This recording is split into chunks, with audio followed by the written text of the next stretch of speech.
Science is often imagined as a domain of certainty, as if it were made of solid truths that protect us from doubt and ambiguity. Yet, when we look more closely, we realize that science begins with a very modest posture, the acceptance of not knowing. To do science is first to admit ignorance, to recognize that our intuitions are fragile, that our explanations are provisional, and that reality, especially human reality, constantly escapes our desire for simplicity. In psychology, this humility is essential. The human mind is not a machine that can be fully decoded, repaired, or optimized. It is a living system, shaped by biology, history, relationships, and chance. Science helps us understand patterns, tendencies, and mechanisms, but it never captures the totality of a person. When we apply science to emotions, it frees us from moral judgments. Fear is no longer cowardice, sadness is no longer weakness, anger is no longer failure. They become adaptive responses, shaped by evolution to protect us, connect us, and help us survive. Science tells us that emotions arise quickly, often before conscious thought, that the body reacts before the mind explains, and that many of our reactions are automatic rather than chosen. This knowledge does not excuse harmful behavior, but it softens self-blame. It allows us to say, "I am not defective, I am human." And this recognition alone can already reduce suffering. Science with humility does not promise mastery over our inner life.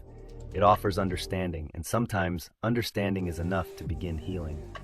When science turns its attention toward well-being, it must do so with caution and kindness. Neuroscience shows us that the brain is plastic, that it changes through experience, attention, and repetition. This is a source of hope, but it can also become a source of pressure. In a society obsessed with performance, even well-being risks becoming an obligation.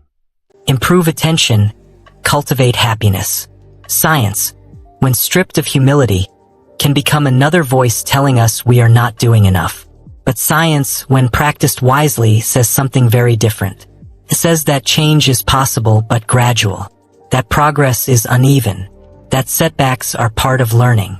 Research on mindfulness, for example, does not describe a path toward constant calm. It shows that paying attention to the present moment reduces unnecessary struggle, not that it eliminates pain. It shows that observing thoughts creates distance, not that thoughts disappear. It shows that accepting emotions helps them move, not that they vanish forever. Science invites us to experiment gently with our own experience, not to judge ourselves against an ideal. It offers tendencies, not commandments. It says, here is what often helps, here is what supports balance, and you are free to adapt it to your life. Science with humility respects the rhythm of each person. It knows that suffering cannot be rushed away, and that transformation requires patience more than force. One of the most important contributions of science to inner life concerns self-compassion. For a long time, many believed that self-criticism was necessary to improve, that harshness was a form of discipline. But research consistently shows that self-criticism activates threat systems in the brain, increasing anxiety, shame, and avoidance. Kindness, on the other hand, activates systems of care and safety, allowing learning and resilience.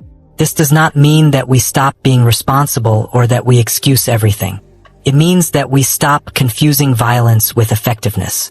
Science teaches us that we do not grow through fear, but through security. When we feel safe, we can see clearly. When we feel attacked, even by ourselves, we become rigid.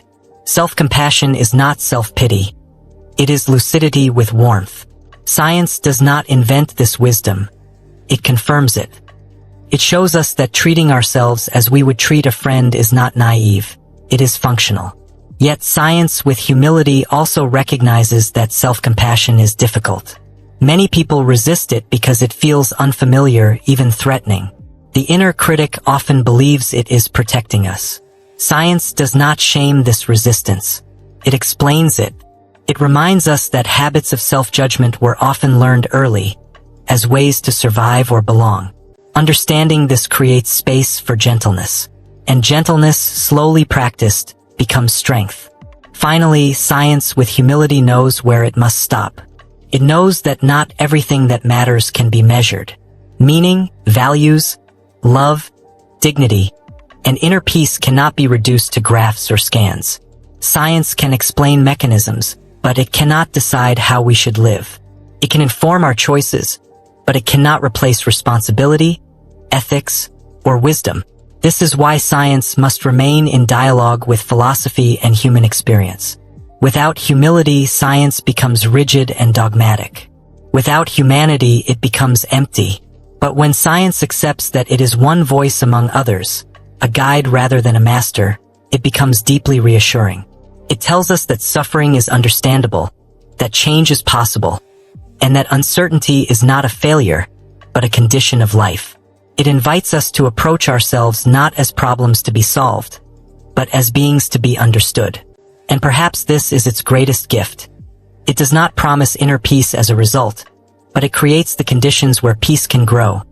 Slowly, imperfectly, through understanding, patience, and respect for the mystery that remain.